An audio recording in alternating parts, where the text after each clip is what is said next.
Good morning. This is Dan Larson, and you are listening to Quiet Echo. A man in my ward came to see me this week. I am going to keep his name to myself, the way I keep to myself the name of everyone who sits down across from me. But I want to tell you what he carried into the room, because by the end of this, I think you will find you have carried it too. He came in with an envelope, an ordinary envelope, the kind a bill arrives in, gone soft at the corners from being handled. On the back of it was a number, written in pencil. It had been erased and written again more than once the way a man keeps a figure he checks often. He set it on my desk the way another man might set down a photograph. He is retired now. For most of his working life he drove a delivery route, and on the weekends, when he could, he flew to the places the route never reached. He kept the miles from those flights. For years he kept them. The number on the envelope was the total. He had been saving it toward a trip. I asked him where he wanted to go. He told me his wife had always wanted to see the town where the two of them were married. A small place 2 states away neither of them had laid eyes on in 40 years.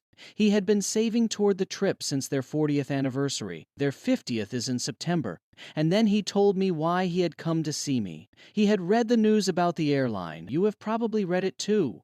A low-cost carrier, the one with the bright yellow planes, stopped flying before dawn on the 2nd of May. It had carried people for 33 years. And then, in a single night, it was the people holding its miles woke the next morning to find the miles were no longer flights. They had become a claim in a courtroom. Here is the part my friend could not get past, and I will be honest with you, neither can I. The same airline had borrowed money against its own loyalty program.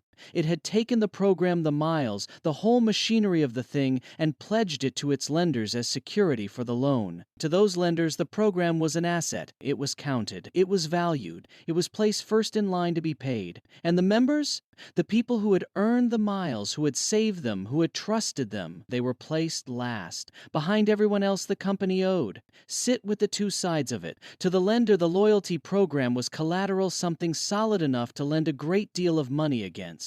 To the member, the very same miles were, in the words of the program's own rules, of no cash value, worth whatever the airline decided from one day to the next. The same thing, counted as treasure on one side of the ledger, counted as nothing on the other. I started to comfort him. I started to say something about how the miles were a small thing, really, against 50 years of marriage. And he stopped. He raised one hand the way I imagine he once raised it to stop traffic on his route, and he told me I had it wrong. He had not come about the miles. He had come because the news had made him do a different sum. He had been saving toward the trip for 10 years, and somewhere in those 10 years the saving had quietly become the thing he did instead of going.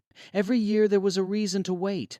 A roof needing work, a grandchild on the way, a hip needing mending, a better season to travel just up ahead. The balance grew. The trip did not happen. And when he read about a company making its money by counting on people to save and wait and trust and never quite spend, he recognized the arithmetic, because he had been running it himself. On his own marriage. Let me stay there a moment, because I think it is the truest thing he said. A loyalty program does not make its surest profit from the customer who spends. It makes it from the customer who saves and waits and trusts and never redeems. The patient are the product. The industry even has a flat little word for the value of all the miles never used. I am not going to repeat the word on this program, because the people it describes are not a category on a balance sheet. They are a man with an envelope, saving toward his wife. Here is what I keep coming back to. A promise is only ever worth as much as the one who holds it. We hand our patience to companies whose word turns out to be a line they can quietly rewrite. We call it loyalty, and we are wounded when our loyalty is not returned. But the older danger, the deeper one, is the one my friend named on himself. We do it to one another. We save toward the people we love, and then we let the saving stand in for the going. I will tell you how it ended, because it ended well. He and his wife are flying in September.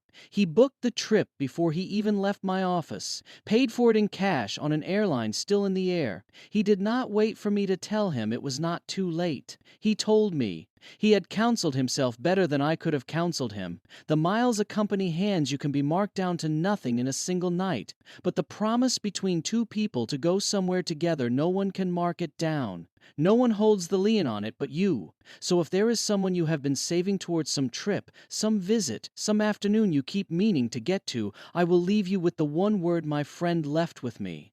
Cedar Valley News has a Facebook group, and you are welcome in it. If there is a trip you have been saving toward and putting off, or one you finally took, I would like to hear where you meant to go. I will put the link in the show notes. This is Dan Larson, your host for today's Quiet Echo. Thanks for listening. Quiet Echo is part of the fictional Cedar Valley News series, written by Evan Swenson, publisher, and Claude Marshall, AI developmental editor. While the people and town of Cedar Valley are fictional, Spirit Airlines and the events described are real. You've been listening to the Cedar Valley News Podcast, where small-town voices meet the headlines shaping our world. From faith and family to front porches and fields. We'll be back with more stories connecting real lives to real events. Until next time, keep your porch light on, your faith strong, and your heart open. This is Cedar Valley News.